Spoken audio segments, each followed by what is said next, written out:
Good morning. This video is about Youth with a Mission and what we're doing here and all of that.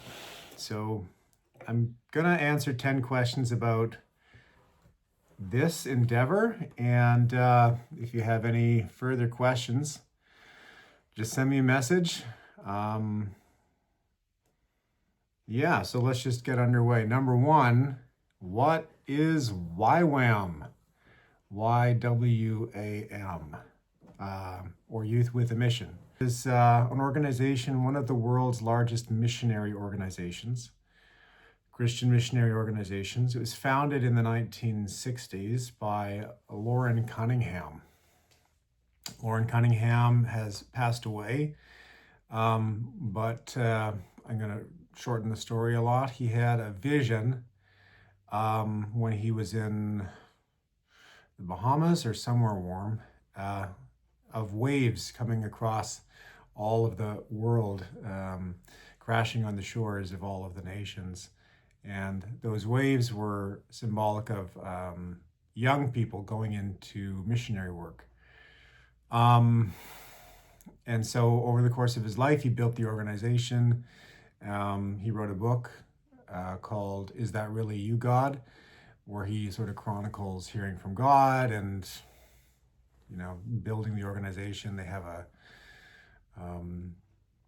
had and have a small fleet of ships that go from place to place where there's medical needs. They have a university in Hawaii. It's not accredited, but they train people to do good in the world, and then they spread the gospel. So it's sort of a twin mission: preach Jesus and do Jesus things for people. So that's what Youth with a Mission is. And it's decentralized. They have bases all over the world. It's kind of Pentecostal, a lot of stuff about hearing from God, but there's no statement of faith that I'm aware of where you have to agree to certain things in order to be here. And if there is, then maybe I signed it and I just forgot. I don't know.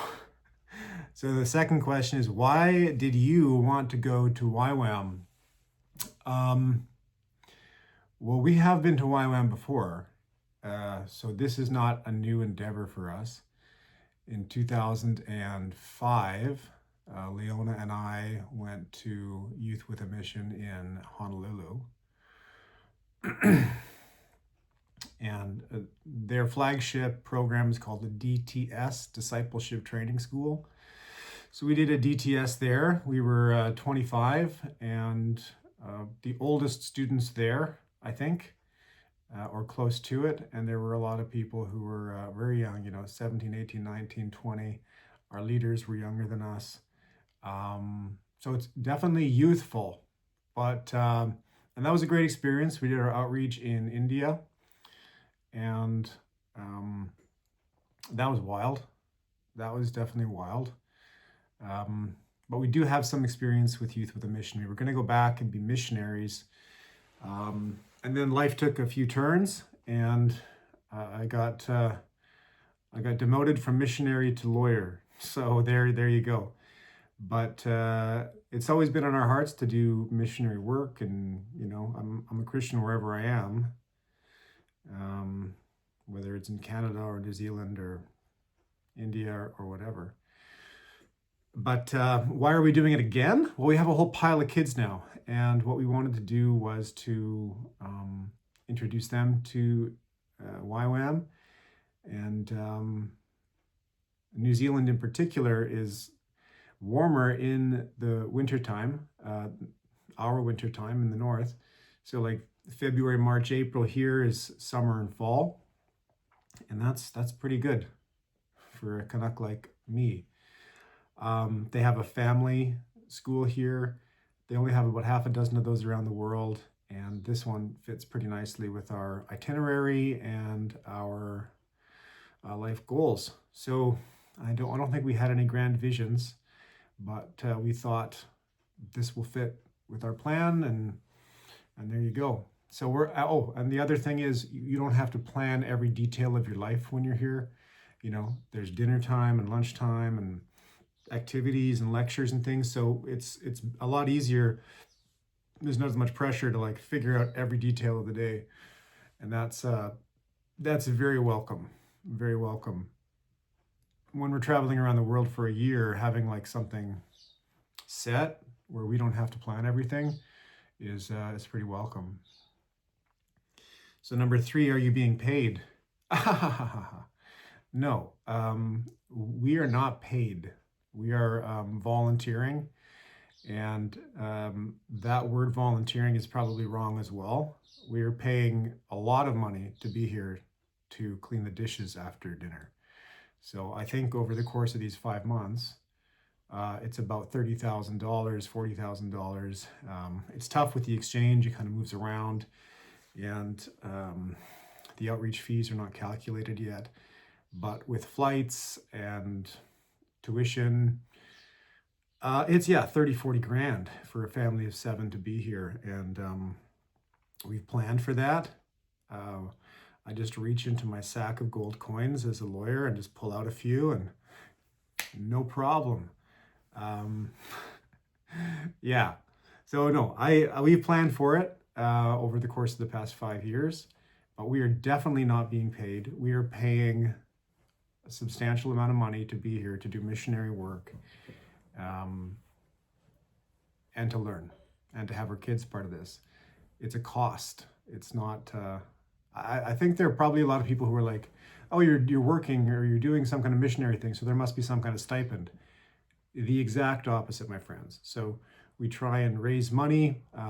Generally, missionaries do, and we've put it out there a couple times, but honestly, because I'm not starving or in a position where I'm going to be halted from doing the work, there hasn't been, much, and that's fine. That's fine. But if you do feel like you want to give, you just give. It's fine. You can do that too. Number 4. This is a great question. Number 4. Why don't you just go to Airbnbs in cheaper locations? You have all of this money that you're putting out. You could probably stretch that out over 5 months in Slovenia and Romania, probably in Spain, Portugal. Yeah, we absolutely could. And it has crossed my mind. We may do that a little bit later. We do want to be here for this. We do believe in the mission of YWAM. And their mission statement is to know God and make him known. So we feel this is part of our life. But Airbnbs do sound nice sometimes. And also the added aspect of not having to plan things is nice. But once you settle into an Airbnb in a location and you have some transportation and a market close by, it's really not that hard. So yeah, why didn't I do that? I should probably change my plans and go find an Airbnb. Number 5, what does the average day or week look like? Well, average day. Today we were up before 5 o'clock because our youngest had a headache, maybe an ear infection, we're not sure. So that's not an average day, but that's today. And so I was up by 5 making coffee and getting ready for the day. He's still here, lying on the floor right now. And so I'm in the unit looking after him. But right now we have what's called base intercession. It's a Thursday, so we have base intercession. That's where all the base comes together and prays for something. Could be like another nation or a particular people group or another YWAM base or whatever. And then, they talk and pray for 45, 50 minutes, short break. And then lectures start. And when I say lecture, it's not like a university with a professor and a lectern. Please turn to page 17 of your textbook on God. It's not that. So most of the lecturers or speakers have been here talking about the Holy Spirit, how to hear the Holy Spirit. That's something YWAM believes in. It's something that I believe in. And it's a weird thing. It's one of those spiritual things that It doesn't really neatly fit into religious categories, I think, the religious mind. But there's been a lot of teaching on that. And it's good. It's good. So we'll do that, have a short break, and then be done by like shortly after noon, like 12:30. Have lunch, and then there's various different things at 2 o'clock. Today, what's at 2 is small groups. So there'd be a couple groups of men, a couple groups of women talking about whatever's on their minds. It's usually sort of directed to be the topic of the week. Last week for small groups, we took a little swim in the river. Despite the presence of eels in the river, we didn't see any, which was good because they just went in and got out pretty fast. Tomorrow's like a half day because it's the end of the week. And then the weekends are kind of open. I mean, you're supposed to go to church on Sundays. We get a lot of churchy stuff in the week, so whatever, I don't know. But most days kind of follow that basic schedule. In the afternoons, you could have small groups like today, or you could have one-on-ones where you meet with a staff member, talk about what's on your mind. Like a lot of this phase of things is for restoration for the students. People are at very different places in their lives, very different places with their families, and very different places with their walks with God. So having some one-on-one time with the staff members is pretty beneficial. And then we do maintenance on Wednesdays. So yesterday I was building a deck with some guys. I've been building a lot of decks, just porches in front of small cabins. Yeah, nothing too major. You spend a few hours doing that, gets a little hot, you drink some water, and then you're done. Yeah. So that's the average day/week. What kind of outreach do you do? That's number 6. What kind of outreach do you do? Not enough. Not to be critical, but in our initial DTS in Honolulu in 2005, we spent a lot of time doing street evangelism, going and doing ESL classes. We had some surfer outreach thing because it was Hawaii. That's what I did. And so we did it all regularly. And then we had, after those 3 months of the lecture phase, the first part of the DTS, we went into outreach in India for 2 months, 2.5 months. Here, it's still 3 months of lecture phase, but we're pretty remote. We aren't in the middle of a major city. It's a very rural area. There are a lot of cows, there are a lot of sheep, there's a lot of grass, there's a lot of trees. Matamata is the name of the town. It's very small. I've gone in quite a number of times, different restaurants and things, but it's not exactly a thriving metropolis. And I honestly think if we were to go down and do like street preaching or something, it would probably just come off as, it wouldn't come off well. Anyways, we don't do outreach here. We don't do much at all. So it's not just the size of the town and the needs. Perhaps there's room for growth there. But I mentioned before, there are families with various needs here. Some have some real need just to be together as a family. And even those who don't really need that, maybe like our family's great. We're together all the time at home. We're together here. We still like that. So we want to be together still here. And, you need time to pray. You need time to think. We're older. Not as keen to like run out the door and try this or try that, I suppose. Yeah. So there's not really a lot of outreach here in the lecture phase. But when the outreach phase comes, we will be in Fiji for 2 months. And at that point, it's pretty much like go, go, go. You might have a day off. I think I have a day off a week. We might have some other days when people are burnt out or get dysentery, travelers, stomach bugs and things like that. But that's going to be pretty full on. Like, let's go and we'll have a number of things we do there. We have some evangelism. We'll have the men, I think, going into a boys' juvenile detention center, which will be interesting for me. I forget the rest. But they've had meetings, and we've had a lot of meetings, so sometimes I just don't pay attention. It'll be fine.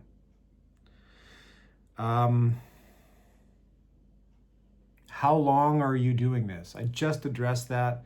5 months, February into June, 3 months of lecture phase, 2 months of outreach phase, and then we have a short period afterwards where we're sort of waiting for our eldest to finish his DTS. So that's a side note. We have 6 of the 7 wanderers here, and the 7th wanderer, our eldest son, is wandering off in Taronga, which is 40 minutes away from here.